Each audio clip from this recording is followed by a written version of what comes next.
Breaking news now coming out of the Florida Panhandle, where Hurricane Michael made landfall just a few minutes before this broadcast, sustaining winds of 150 miles per hour.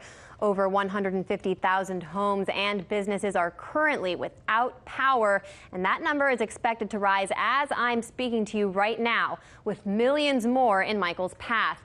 The storm was a Category 2 until this morning when it upgraded to a Category 4 storm. Meteorologists say this sudden change came as a result of the Gulf of Mexico's unreasonably warm water. While warmer temperatures haven't been proven to increase the number of storms, studies do show that storms become stronger and produce more rain due to changes in climate. Additionally, as a result of rising sea levels, storm surge is now worse than ever before, even compared with 100 years ago. Florida Governor Rick Scott issued a warning to Floridians this morning. Hurricane Michael is forecast to be the most destructive storm to hit the Florida Panhandle in decades. This storm will be life-threatening and extremely dangerous. However, the governor also stated that the time to evacuate has come and gone, recommending that those left in the Panhandle go to evacuation centers, essentially leaving citizens on their own. Among the concerns for those still in the path of the storm, flash flooding with heavy rain, life-threatening storm surges up to 14 feet high, and devastating winds. Residents on the ground expressed concerns. I'm going to lose everything. I have the restaurant is my main source of income, and it's going to be shut down probably for the rest of the year. With Hurricane Michael in question, we're joined now by Joel Segal, co-founder of Justice Action Mobilization Network. Joel, meteorologists say Michael supercharged unexpectedly this morning from a Category 2 to a Category 4 storm. How did this happen? First of all, it's an honor to be on RTV.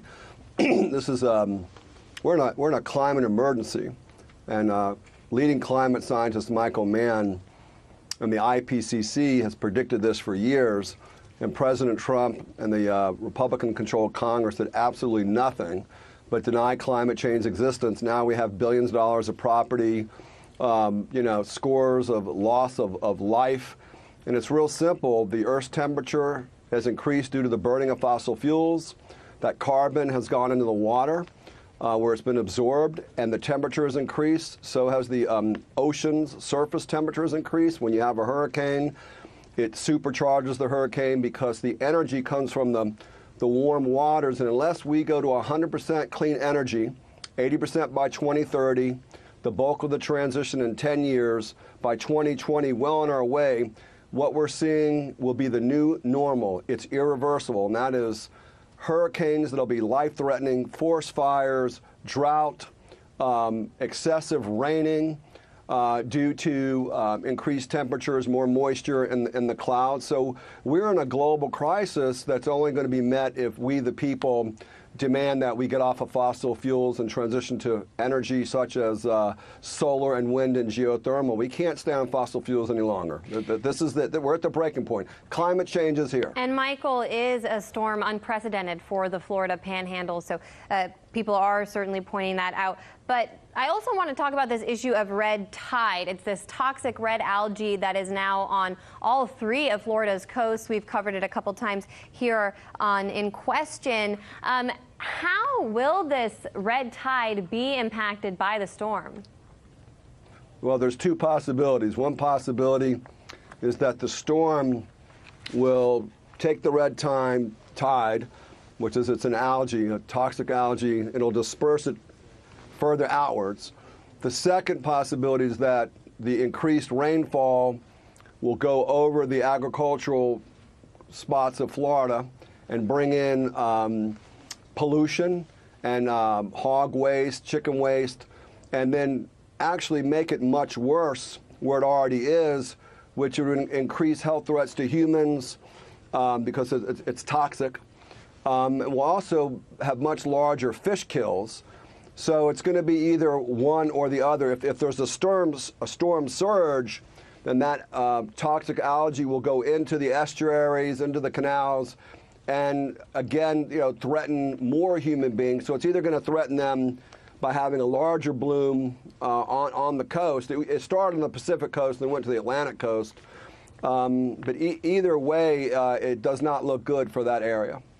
And this is a toxic algae which has already killed hundreds, if not thousands, of fish in the Florida waters. But you're in North Carolina, Joel, which, the Carolinas recently experienced a devastating storm as well. And even though it's not in the headlines anymore, I'm sure people are still experiencing the aftermath of that devastating storm which struck earlier this summer. Can you talk about how the Carolinas were impacted, especially when it comes to this issue which you raised of the agricultural waste now spreading across the states?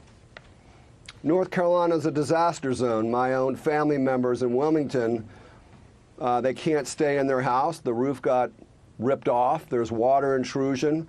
There's thousands of homes that have been destroyed. They're having mold problems in schools. They're having mold problems in homes. We're talking about billions of dollars worth of damage. The drinking water is unsafe in many areas because of basically the waste from hogs and chickens and turkeys went into the underwater the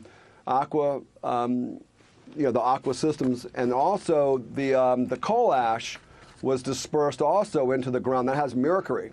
The governor declared a state of emergency here, and we're ground zero, right? Because North Carolina is a coastal city.